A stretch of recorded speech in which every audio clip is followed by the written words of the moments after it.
Hello and welcome back to the Fantasy Playmakers. What's up, guys? In today's video, I'm going to be doing another mock draft. I'm going to try to put out a mock draft every single day up until the season starts. And in today's mock, it is going to be an 8-team league, half-point PPR scoring. We're going to be drafting from the 8th overall position. This kind of league setup was taken from a comment in my last mock draft. So if you guys want to see specific kind of mocks, just comment down below and I'll try to do as many as I can. And then the roster construction for this video is going to be pretty standard. 1 quarterback, 2 running backs, 2 wide receivers, 1 tight end, a flex, defense, kicker, and then 6 bench slots. All I ask is that if you guys are enjoying the video, please just leave a like and subscribe to the channel. That would really help me a lot, but let's get right into the mock. All right, so this is how the first 7 picks of this mock draft played out. We had Christian McCaffrey going at the 101, then Dalvin Cook, Derrick Henry, Alvin Kamara,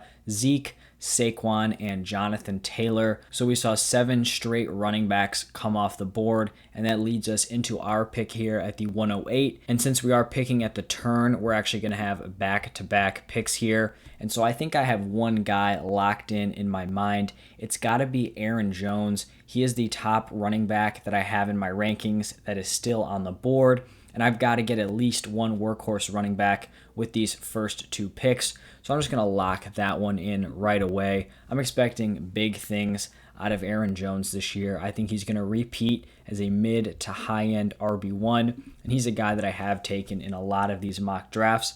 But that leads us into our second pick, the first pick of the second round. And we could go in a couple different directions here. I think I'm probably locking in on maybe 2 or 3 players, and it's going to be at 3 different positions. So at running back, I think Austin Eckler would be my favorite guy here. At wide receiver, it would have to be Davante Adams. And then I would actually consider taking Travis Kelce here at the 9th overall spot.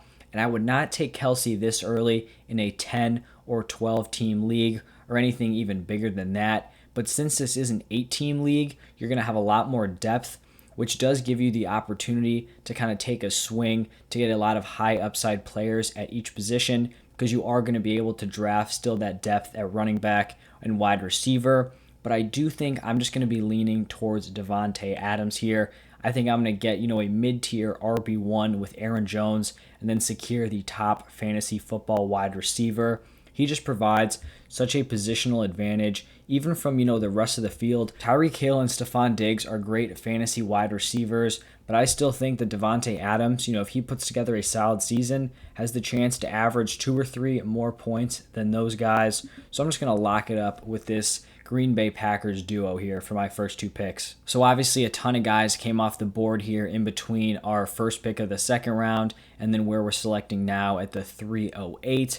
So we saw some of these workhorse running backs come off: Chubb, Eckler, Gibson, Harris, 2 tight ends, Kelce and Kittle, and then some of these top wide receivers as well, with Patrick Mahomes thrown in there. So once again, back-to-back picks. Started off our draft with a running back and a wide receiver. So once again, I'm definitely going to be getting at least 1 running back at this slot. When I'm looking at the guys available, I think CEH is definitely the clear top dog out of these options. I'm not a fan of Dobbins. I think Montgomery is a decent pick, but not this early. Chris Carson would probably be my second guy, along with DeAndre Swift. But I think I'm going to roll with CEH here. I think he has a great shot to be the workhorse of this Chiefs offense, and that is going to be a very valuable spot. This is a high-scoring offense. He can get it done in the receiving game. With our second pick here, this is going to be a really tough call for me because I'm going to be looking at wide receiver and tight end. At wide receiver, we have some great options here with Justin Jefferson, Keenan Allen. Could really go with either one of those guys. But at tight end, Darren Waller is still on the board. And I'd consider drafting Waller here for a similar reason that I mentioned with Kelce, potentially being one of my first 2 picks. Since this is an 8-team league, I do think I could pass up on one of these wide receivers, and I would still be okay with my depth at the position. So I do think I'm going to go with Darren Waller here, just because he does provide that really solid positional advantage. And when I'm looking at what my starting lineup is going to look like, Aaron Jones, mid-tier RB1, CEH, high-end RB2, Davante Adams, the best wide receiver on the board, and then Darren Waller, the number 2 tight end. So that is just a very high upside lineup at every single position. And so I think that's a really solid way to start off the first 4 rounds. After our Darren Waller pick, rounds 4 and 5 were dominated by wide receivers. We did have Swift, Dobbins, Darrell Henderson, and David Montgomery thrown in there, but the rest of the picks were filled up by these solid, wide receiver 1s and then also high-end wide receiver 2s. So that brings us to our pick here at the 508. Right now in our starting lineup, we still have openings at quarterback, wide receiver, and our flex spot. So I do think I'm going to want to grab another running back here, especially because I see my guy Chris Carson is still on the board. He is consistently just going way too late in drafts. I expect him to be the workhorse this season, and if he does gain that role, he's basically a lock to finish at worst as a high-end RB2. This is going to be a high-scoring Seahawks offense, and he is definitely going to be a major beneficiary of that. So he's going to be our first pick here at the turn. And then with our second selection here, we probably want to go wide receiver, get that second guy. Quarterback, maybe. I still think it's too early. And I think hopefully with our next pick, even though there's going to be 14 picks in between, I think one of these, Josh Allen, Kyler Murray, or Lamar Jackson, hopefully they're still on the board, but we do probably want to go out and secure our wide receiver 2. And when I'm looking at the board, I think there are probably 3 guys here that stand out. We've got DJ Moore, Cooper Kupp, and Deontay Johnson, but Cooper Kupp for me stands out ahead of these other 2 guys. I think he has a great chance to put together a top-tier wide receiver season this year. If you look at 2019, the man absolutely balled out. Over 1,100 total yards, 10 touchdowns, and he was still very effective last season. Really the only negative was that he didn't get into the end zone.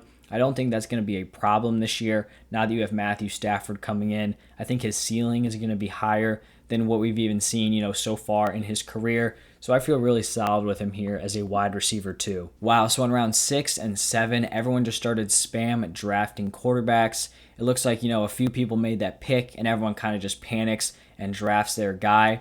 So we had Kyler, Allen, and Lamar go in the 6th round, then Prescott, Herbert, and Wilson go in the 7th. This is something that I'm not going to be doing when I'm drafting, right? If a quarterback comes off the board and everyone starts thinking, I need to get my guy or I'm going to miss out, and then you kind of start reaching, right? There's no way that Justin Herbert and Russell Wilson should be going within 8, 9 picks of Kyler, Allen, Lamar. I just don't think it should happen. So I'm totally fine now waiting for a quarterback. I was hoping one of those guys would fall to me. They did not. But now every single team has selected a quarterback, so I can wait back, snag. I think Aaron Rodgers is the lone remaining quarterback here, out of this top group. And I just have to make sure I pick him before someone goes for a backup. But I feel great with that because I'm going to be able to get him at a major discount.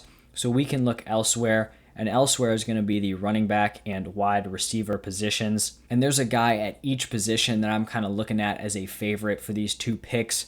First off, at wide receiver, I think it's going to be between T. Higgins and Brandon Ayuk, but I am just leaning a little bit more towards T. Higgins because I think the more and more we hear from training camp, we are learning that T. Higgins is going to be the alpha this season. It seems like Jamar Chase is struggling. We saw in that preseason game, 3 targets, 3 drops. It doesn't mean he's going to be horrible this year, but I don't think he's going to have that crazy rookie season. He's not going to have that Justin Jefferson level production. And T. Higgins did put together a really nice 2020 season. And as the wide receiver 1 of what I think is going to be a high volume passing attack, I'm totally fine snagging that value here as my wide receiver 3. And then at the running back position, the guy that's sticking out to me there is Mike Davis. I feel like I draft him in almost every single one of these mock drafts. I talked about him as a must-own running back for fantasy this year.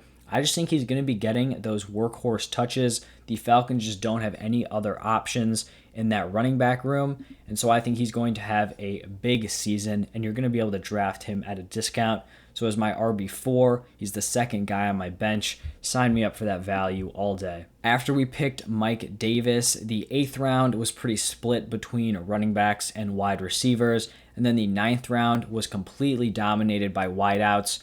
all 7 picks of the 9th round so far have been wide receivers. It was Michael Thomas, Claypool, Samuel, Juju, Robbie Anderson, DJ Chark, and then Cortland Sutton. And that leads into our 9th round pick. So far, we have no quarterback. We have running backs Aaron Jones, CEH, Chris Carson, and Mike Davis. And then at wide receiver, we have Devontae Adams, Cooper Kupp, and T. Higgins. So now we are up here in the 9th round. Let's see who is available for us. I do think I'm going to snag Aaron Rodgers with this pick. You know, we could take a risk and wait for the 11th round turn, but I just don't want to do that. I think a team could go out and snag him as a backup because the value is so good, and I just don't want that to happen. So I'm going to secure him here as my QB1, and we're really just going all in on this Green Bay Packers offense. We've got Aaron Rodgers, Aaron Jones, and Devontae Adams, but having all those guys really makes me feel great about this team. I think this Packers offense is going to be awesome in real NFL and for fantasy. But now we're leading into our second pick of the turn. We do have 4 running backs, and we're kind of at this range where I don't love the guys available. You know, my top guy here would probably be Chase Edmonds.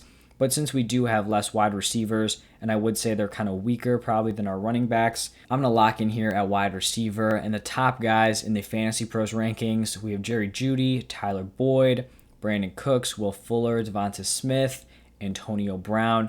I think I probably want to draft a guy who has a little bit of a ceiling. You know, I think a guy that could outperform this ADP, because in 8-team leagues, you definitely want to be shooting for upside even more than you would in like 10 or 12-team leagues, because you don't need to play it as safe because there are just less teams. You're going to have more depth on your rosters. And so I'm not going Jeudy, not going Boyd. I think I'm choosing here probably between Cooks, Fuller, AB, but I think I may just have to go with the old reliable route and go with Antonio Brown. And he may not seem like a super high upside play, but I really think he is. I think there's a legit shot, you know, he puts up an 1,000-yard season. I mean, we could really see him, Godwin, and Evans all ball out together. But reports out of training camp is just that he is absolutely dominating. And I mean, look at this track record this man has. Before 2019, where he only played in 1 game, these seasons are just absolutely absurd. I think he still has a lot of juice left in the tank, and I think he's going to show people that this season. Wow, okay, so rounds 10 and 11, once again, dominated by running backs and wide receivers. From the 8th through 11th round, we have seen only running backs and wide receivers come off the board, with the exception of me picking Aaron Rodgers. So that's pretty crazy. But that leads us into our 11th round pick. So far, we have Aaron Rodgers at quarterback, Aaron Jones, CEH, Chris Carson, and Mike Davis at running back, Devontae Adams, Cooper Kupp, T. Higgins, and AB at wide receiver, Darren Waller at tight end. So let's just see what is still available on the draft board. I'm honestly pretty shocked that Mark Andrews and TJ Hawkinson haven't come off. That really makes 0 sense. You know, it's not even like people have been picking other tight ends ahead of them. It seems like they should have gone off the board. If we're looking just straight at value, I mean, that seems like a pretty valuable pickup for us. But I don't know if we want to draft a backup tight end just because we do already have Darren Waller. We could look running back. We could look wide receiver again here. Since I'm looking at the running backs and wide receivers and I'm just not really loving the value anywhere, I think I honestly may just go out there and snag TJ Hawkinson just because I know that someone in this league is going to need to trade for a running back.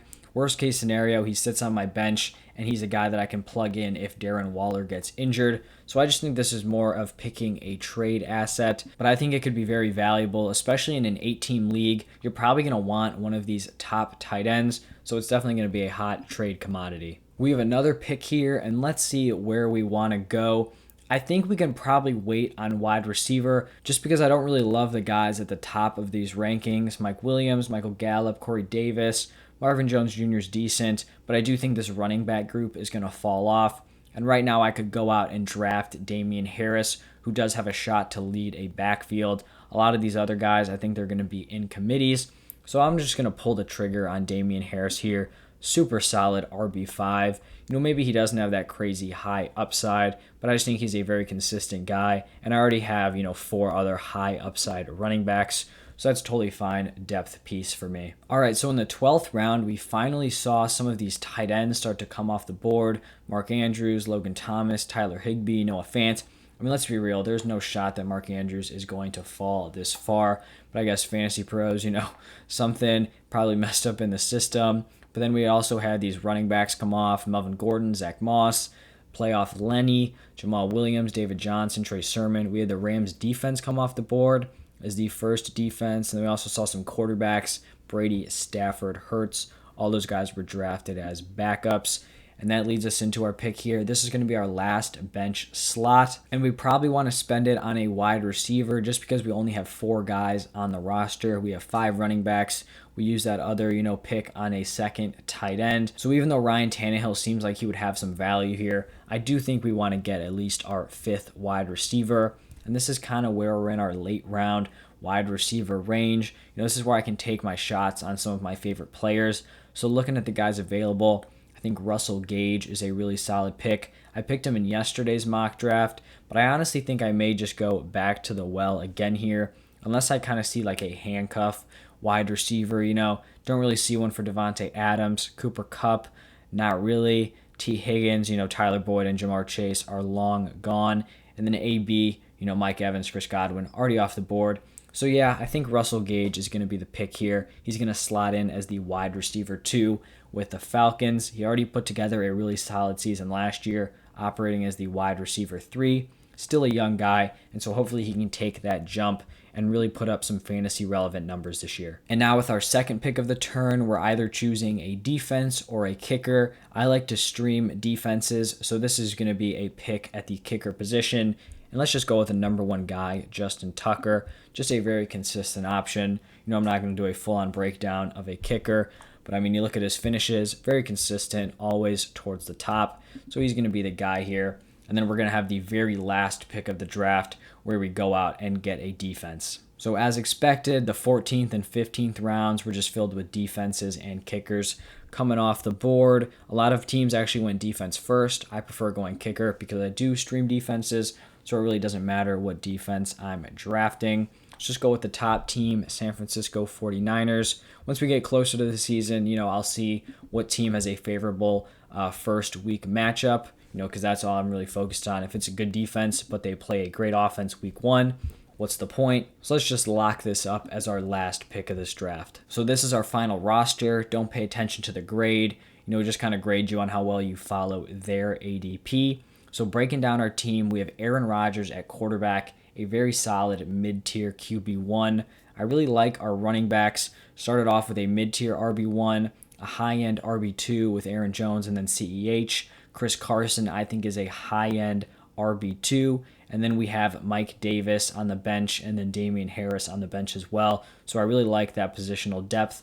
Wide receivers are honestly pretty solid too. We have the number 1 wide receiver in Devontae Adams, a solid wide receiver 2 with Kupp.